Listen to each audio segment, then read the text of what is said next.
Un virus, ça vous chatouille, ça vous gratouille, c'est-à-dire... Encore pire que la cage, j'ai le virus hexagonal, la fièvre coloniale, sexiste et libérale, allergique aux musulmanes, au SDF et aux tziganes. Eh ouais camarade, je suis français mais je me soigne. Encore pire que la cage, j'ai le virus hexagonal, la fièvre coloniale, sexiste et libérale.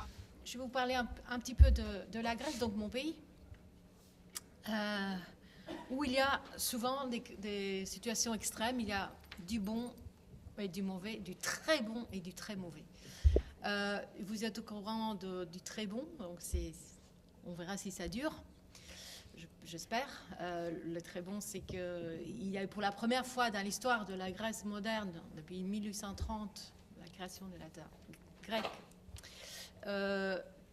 un gouvernement qui se définit comme un gouvernement de la gauche radicale qui va faire face aux politiques d'austérité et pas seulement, qui doit faire face à cette Europe autoritaire, à l'exploitation de l'homme par l'homme, qui doit proposer une vision et une réalisation d'une société juste, avec le respect des droits humains, etc., etc. J'espère que ça va aboutir. On a quelques raisons pour se demander si ça va aboutir, mais en tout cas on essaye, et ça fait des années que le peuple grec se bat dans les rues, sur les lieux de travail, par des grèves générales, par des manifestations très très violemment réprimées, pour dire basta à un certain nombre de choses. Donc, comme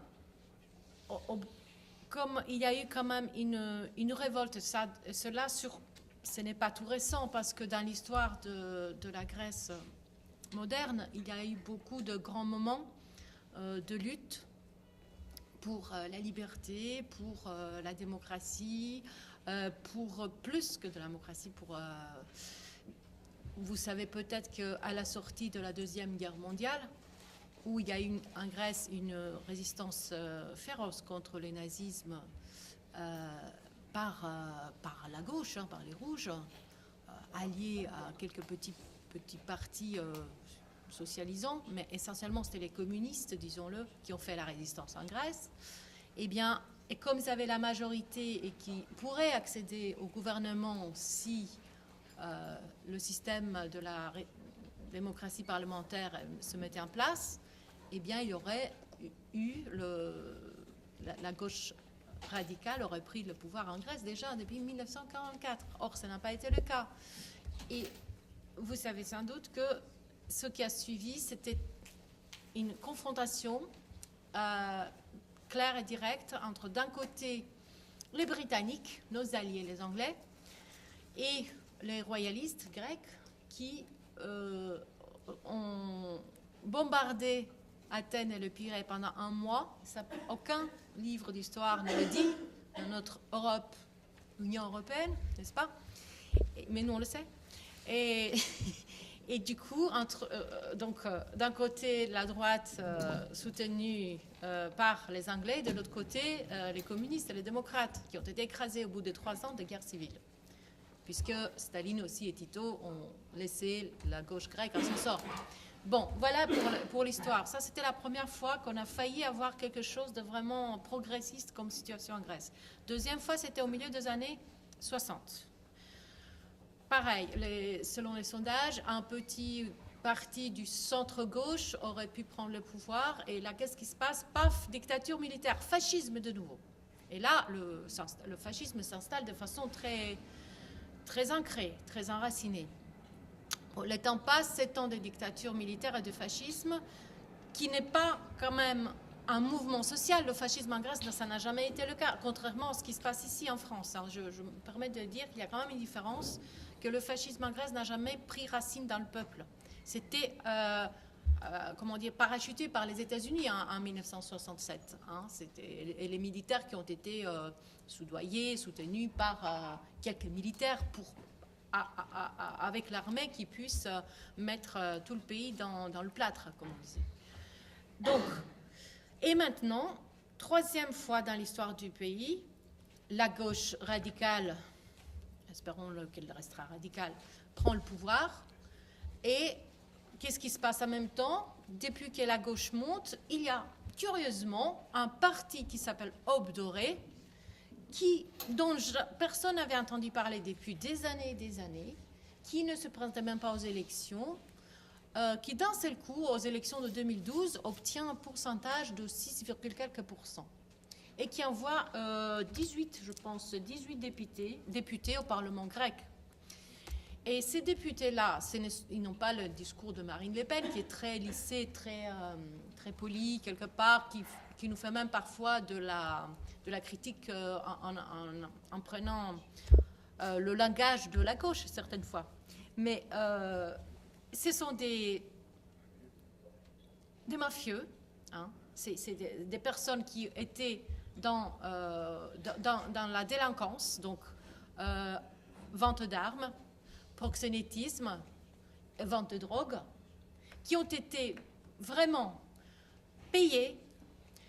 On leur a offert une chaîne de télévision privée pour qu'ils puissent avoir accès aux médias, et qui ont commencé à gesticuler et à vociférer en fait contre les étrangers, parce que comme la crise a commencé en Grèce depuis maintenant, la crise des banques, la grande crise est arrivée en 2008 et après, avec l'application de politiques d'austérité. Donc, il n'y a pas d'argument plus facile de dire aux pauvres, de dire aux faibles, qu'il y a plus pauvre que toi, il y a plus faible que toi, et c'est de sa faute. Et donc, c'est la faute de celui qui est encore en dessous, et donc, tapons-lui dessus pour trouver la solution, au lieu de frapper vraiment ceux qui sont les responsables de la situation, à savoir les gros patrons, les grands industriels, les armateurs qui ne payent pas jamais d'impôts, qui ont fait en sorte que tout le droit du travail était ébranlé.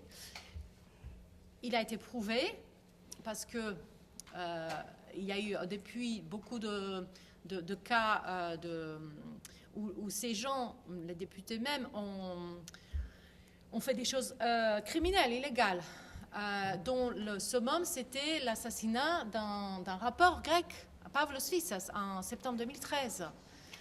L'ordre pour l'assassinat de ce garçon, qui n'appartenait à aucun parti politique, mais qui était évidemment engagé à gauche, il avait des arguments tout à fait politisés dans ses chansons, qu'il produisait de façon complètement autofinancée, sans avoir derrière un producteur, sans jouer le jeu de je frime, je passe à la télé, rien du tout. C'était un rappeur connu dans son quartier et dans les milieux alternatifs, mais qui ne rentrait pas dans le jeu de la récupération par le système, hein, des sonars de révolte. Et en fait, ce jeune homme-là, paix à son âme, il habitait dans un quartier du Pirée qui était ouvrier. Il était ouvrier d'ailleurs lui-même, un métallurgiste. Et là, c'est là où avaient beaucoup de force les néo-nazis. Pourquoi? Parce que c'est un quartier Pérama, dans le Pirée, où il y a les chantiers navals et où il y avait un grand mouvement de syndicalistes.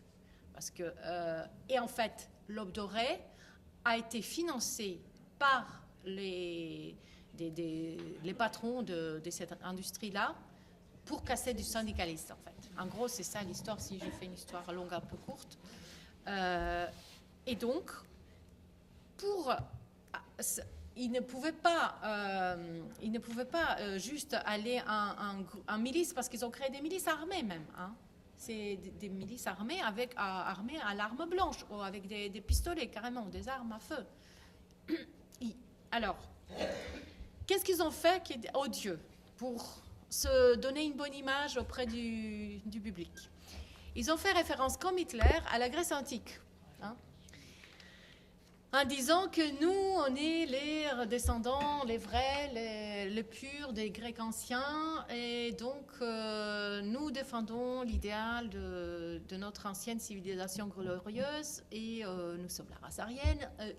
Ils ont complètement défiguré justement l'esprit humaniste et progressiste de la culture antique, qui disait avant tout respect à l'autre, hein. Respect à l'étranger, respect on a besoin de celui qui est différent parce que la richesse se retrouve dans nos différences. Sans compter le fait qu'en Grèce antique, il n'y a jamais eu l'esprit monothéiste, ils étaient polythéistes, donc il était hors de question d'avoir de problèmes religieux, parce que, bon, jamais il y a eu de ce côté-là dans l'Antiquité chez nous. Enfin bref.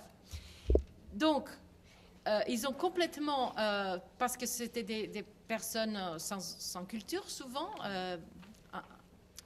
influencées par la pensée unique que les médias conventionnels véhiculent, ils ont pu se faire passer comme comme Hitler lui-même l'avait fait, comme les héritiers de cette grande civilisation. Le problème, c'est qu'on a aussi, à partir du moment où on est rentré dans l'Union européenne, on a empêché d'enseigner le grec ancien comme on le faisait avant. Donc nous, ma génération, avait bien étudié nos grands classiques, on les connaissait, parce qu'on faisait 4 heures de grec ancien, collège et lycée. Donc on ne pouvait pas nous mentir. Quand vous connaissez Antigone par cœur, quand vous connaissez l'Orestie, quand vous connaissez les grands mythes fondateurs, vous ne pouvez pas tomber dans le panneau. Vous avez les références. Mais quand il n'y a plus, parce qu'avec l'Europe, on supprime le grec ancien, c'est pas utile, et on enseigne à la place des trucs utiles, technologie, etc., eh ben, les gens perdent cette connaissance-là. Ça, c'est autre chose. Mais enfin. Autre chose, pourquoi l'Aube dorée a pu arriver à 6%, et encore en récente élection du 25 janvier, c'était encore 6%, malgré tout. Mis à part ce discours-là, ils ont développé la xénophobie. Bon, chez nous, en Grèce, on n'utilise pas le terme islamophobie, mais le terme xénophobie, ça inclut tous les étrangers.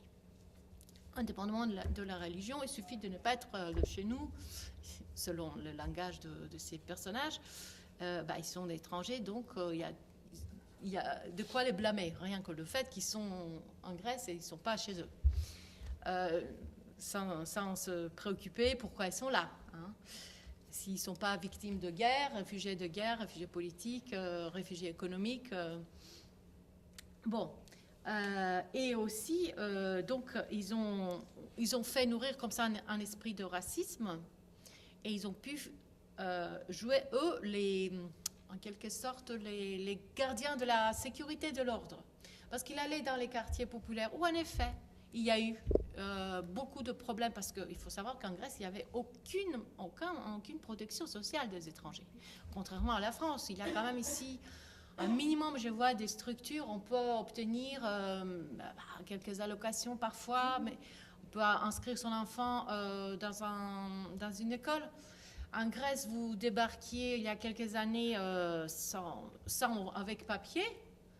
Vous n'avez rien. D'ailleurs, les Grecs eux-mêmes, ils n'avaient rien. Il n'y a pas d'allocation de logement chez nous.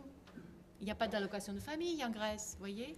Donc, vous débarquez, vous êtes étranger, vous êtes livré à votre sort. Évidemment que les gens vont voler pour manger. Qu'est-ce qu'ils vont faire? Donc, la criminalité, entre guillemets, en effet, elle a été aussi, depuis surtout la chute du mur et l'arrivée massive des populations d'autres pays chez nous. Mais comme il n'y avait aucune mesure, aucun état social, si vous voulez, en effet, oui, il y a eu des problèmes dans plusieurs quartiers. Quand vous avez 50 personnes devant votre maison parce qu'ils ne savent pas où aller, ils sont à la rue, quand vous rentrez, bon, je peux comprendre que vous pouvez avoir un peu peur. Mais la solution, et c'est ce que beaucoup de gens ont fait et dit, c'était pas la peur, c'était le partage, la solidarité, la rencontre.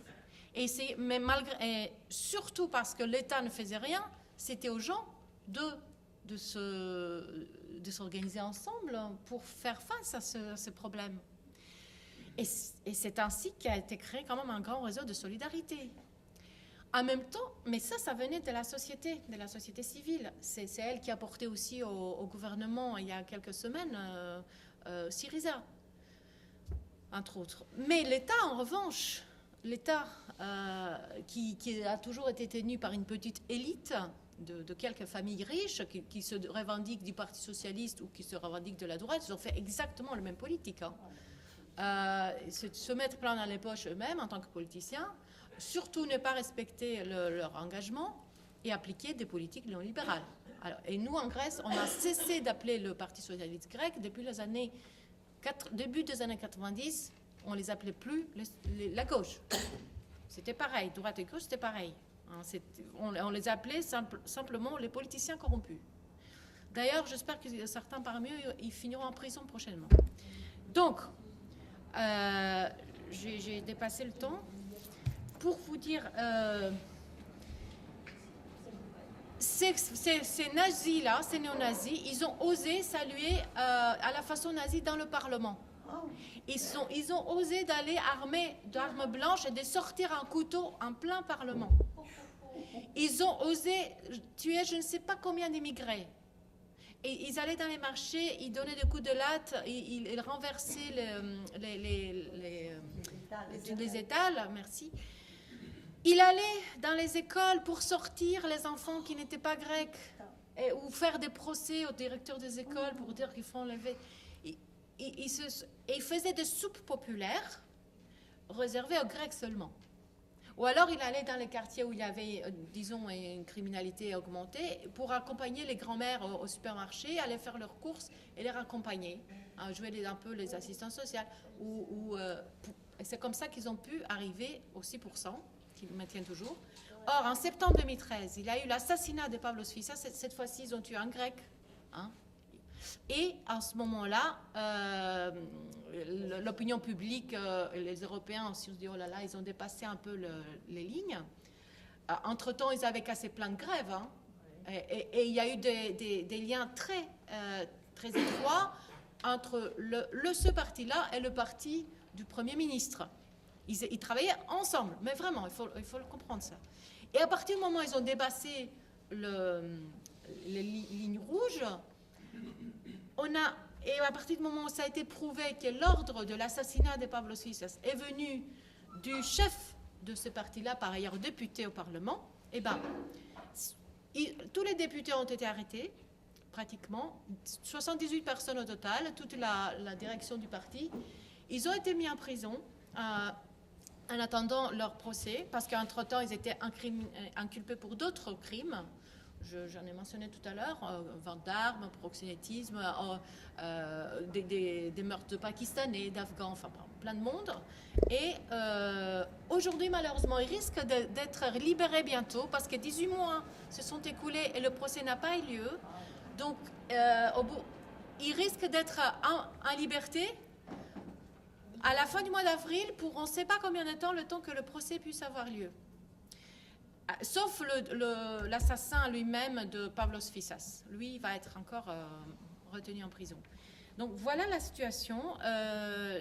On pense qu'il faut maintenant un nouveau mouvement social très fort en Grèce pour exiger de ce nouveau gouvernement de Syriza d'agir au plus vite et de vraiment apurer la société grecque de cette gangrène, parce que ce n'est pas acquis qu'ils ne vont pas continuer à faire leur travail d'empoisonnement de la société et qu'ils prennent finalement racine. Voilà. Merci Anne. Un virus, ça vous chatouille, ça vous gratouille, c'est-à-dire Encore pire que la cale, j'ai le virus hexagonal, la fièvre coloniale, sexiste et libérale, allergique aux musulmanes, aux SDF et aux tziganes. Eh ouais camarade, je suis français mais je me soigne. Encore pire que la cale, j'ai le virus hexagonal, la fièvre coloniale, sexiste et libérale, allergique aux musulmanes, aux SDF.